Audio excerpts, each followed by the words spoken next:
अस्सलाम वालेकुम। आज की जो वीडियो है उसमें ये स्पेस एल इंफिनिटी है, इसको मैं कंप्लीट शो करूंगा। इससे पहले मैंने आर एन को कंप्लीट शो किया था, उस वीडियो का लिंक मैंने डिस्क्रिप्शन में ऐड कर दिया है। सबसे पहले मैं एक्सप्लेन कर देता हूँ कि एल इंफिनिटी में किस तरह की हमारे पास एलिमेंट पड़े हुए हैं। तो एल इंफिनिटी में बेसिकली सीक्वेंसेस पड़ी हुई हैं जो कि बॉन्डेड सीक्वेंसेस हैं। तो बॉन्डेड होने का मतलब है कि X J mod is less than equal to some real number C. और ये एक्स जो है ये बता रहा है कि ये जो हमारा जो रियल नंबर है वो एक्स के ऊपर यानी कि सीक्वेंस के ऊपर डिपेंड कर रहा है। तो एल इन्फिनिटी में हमारे पास सारी बॉन्डेड सीक्वेंसेस पड़ी हुई हैं ऑफ कॉम्प्लेक्स नंबर्स। नेक्स्ट मैं एक्सप्लेन कर देता हूँ कि एल इन्फिनिटी जो है वो मैट्रिक स्पेस किस मैट्रिक के अंदर बनी थी। तो एल इन्फिनिटी में जो है हमने ये वाला जो मैट्रिक डिफाइन किया था कि बेसिकली अगर हमने दो सीक्वेंसेस के दरमियान डिस्टेंस निकालना है तो उसके लिए हमने मैट्रिक ऐसे डिफाइन किया था कि एक्स जे माइनस वाई जे और मॉड सुप्रीमम, यानी कि हर टर्म का हम डिस्टेंस निकालेंगे। फर्स्ट टर्म का एक्स और वाई की जो फर्स्ट टर्म होगी उनका डिफरेंस, फिर सेकंड टर्म्स का डिफरेंस है, थर्ड टर्म्स का difference and up to so on. तो उनमें से जो सबसे बड़ी वैल्यू होगी वो हम कहेंगे कि ये दो सीक्वेंस के दरमियान डिस्टेंस है। नेक्स्ट मैं एक्सप्लेन कर देता हूँ कि कंप्लीट कैसे शो होगा एल इन्फिनिटी या कोई भी स्पेस मैट्रिक स्पेस जिसको हम कंप्लीट शो करते हैं तो उसके लिए क्या है। तो अब यहाँ से हम क्या करेंगे, एक एलिमेंट लेंगे इसका एल इन्फिनिटी से, क्योंकि एल इन्फिनिटी में सीक्वेंसेस पड़ी हुई हैं तो एक सीक्वेंस लेंगे जो कि Kashi sequence from L infinity. और नेक्स्ट हमने शो करना है कि ये जो काशी सीक्वेंस है एल इन्फिनिटी से ये किसी नंबर को कन्वर्ज करेगी, यानी कि कन्वर्जेंट होगी। और ये जो नंबर है ये डेफिनेटली किसको बिलोंग करेगा, एल इन्फिनिटी को बिलोंग कर रहा होगा। तो ये दो चीज़ें हमने शो करनी है, एक तो काशी सीक्वेंस कन्वर्जेंट होगी और जो जिस नंबर को कन्वर्ज कर रही होगी वो भी हमारे पास एल इन्फिनिटी को बिलोंग करेगा। So let's start. अब काशी सीक्वेंस ले रहा हूँ, let it denote with X and this is equal to X M belongs to L infinity. This is a Cauchy sequence in L infinity। और साथ ये एक नोटेशन हम यूज कर रहे हैं कि एक्स एम को हम इस तरह लिख रहे हैं, X M is equal to X one M X two M up to so on. Mth term है इस सीक्वेंस की और उसको मैंने इस तरह लिख लिया है कि अगर यहाँ वन होगा तो इसका मतलब है ऊपर वन वन आ जाएगा, टू होगा तो ऊपर two two and so on, यानी कि हर टर्म के लिहाज से हम जनरल एक फॉर्म लिख ली। नेक्स्ट हमने हम काशी सीक्वेंस की डेफिनेशन लगानी है, क्योंकि हमने सपोज किया कि इट इज काशी सीक्वेंस। तो काशी सीक्वेंस क्या होती है, for epsilon greater than zero there exist a natural number n such that small n greater than n X J M minus X J N mod less than epsilon. यानी कि Kashi sequence क्या होती है कि जिसकी दो टर्म्स का difference जो है वो लेस देन एप्सिलॉन है। तो ये देखें X M minus X N less than epsilon ले लें, इसकी तरफ अगर हम दोनों तरफ सुप्रीमम ले लें तो क्योंकि यहाँ एप्सिलॉन है तो इस तरफ सुप्रीमम नहीं आएगा, तो ये यही वाली डेफिनेशन बन जाएगी जो यहाँ पे आपने लिखी हुई है। और जे जो है हमारा सेट ऑफ नेचुरल नंबर को बिलोंग कर रहा है। तो ये हमने काशी सीक्वेंस की डेफिनेशन लगा दी। फॉर फिक्स जे अब हम कोई जे फिक्स कर लेते हैं, ये देखें जे बिलोंग्स टू एन, तो इसका मतलब है कि ये कंडीशन हर जे के लिए होल्ड कर रही है, तो उसमें से हम एक फिक्स जे ले लेते हैं। अब देखें ये इन सारों का सुप्रीमम जो है वो लेस देन एप्सिलॉन है, तो इसका मतलब है कि कोई एक किसी खास जे के लिए भी जो भी वैल्यू होगी वो भी लेस देन एप्सिलॉन होगी। सो अब हमने जे फिक्स कर लिया। So X J M minus X J N mod less than epsilon M N is greater than capital N, और इसको हम या रिलेशन वन कह देते हैं इसको।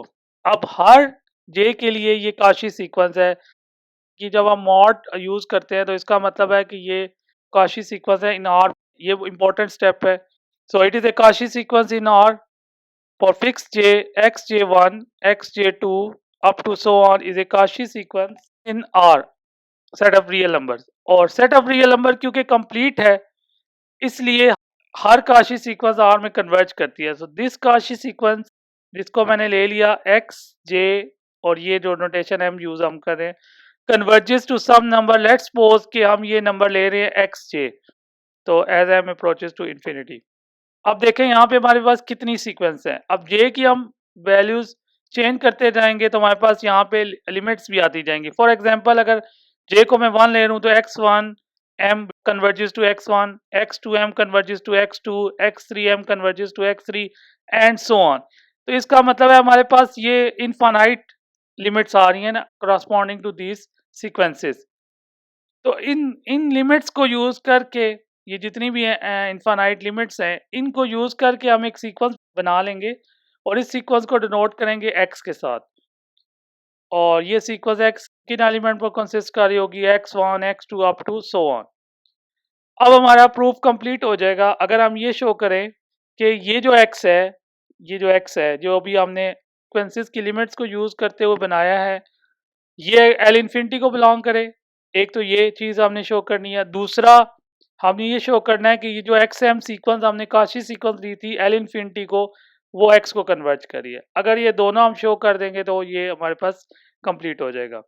नेचुरल नंबर एन के लिए हर जो भी नंबर बड़ा लेंगे इससे, मतलब स्मॉल एम या स्मॉल एन, उन सारों के लिए ये काशी सीक्वेंस बन रही है।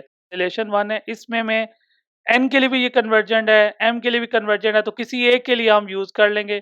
तो इसमें हम यहाँ पे एन की लिमिट पुट कर देंगे, that is N approaches to infinity. इसका मतलब है कि एक्स जे एम की जगह इसकी लिमिट आ जाएगी, that is X J N approaches to infinity in one. तो एन अप्रोचेस टू इन्फिनिटी आप वन में जब डालेंगे, first term remains the same, that is X J M, और सेकेंड टर्म जिसमें आपने एन की एन को एन अप्रोचेस इन्फिनिटी डाला था तो उस सीक्वेंस की लिमिट आ गई, दैट इज एक्स जे। तो अब हमारे पास आ गया X J M minus X J mod less than epsilon, and this is our two relation, और एम जो है अब greater than capital N. Next हमने ये शो करना है कि एक्स, ये एक्स कब एल इन्फिनिटी को बिलोंग करेगा, जब हम ये शो कर देंगे अगर ये बॉन्डेड सीक्वेंस हम शो कर देते हैं तो it means it belongs to L infinity.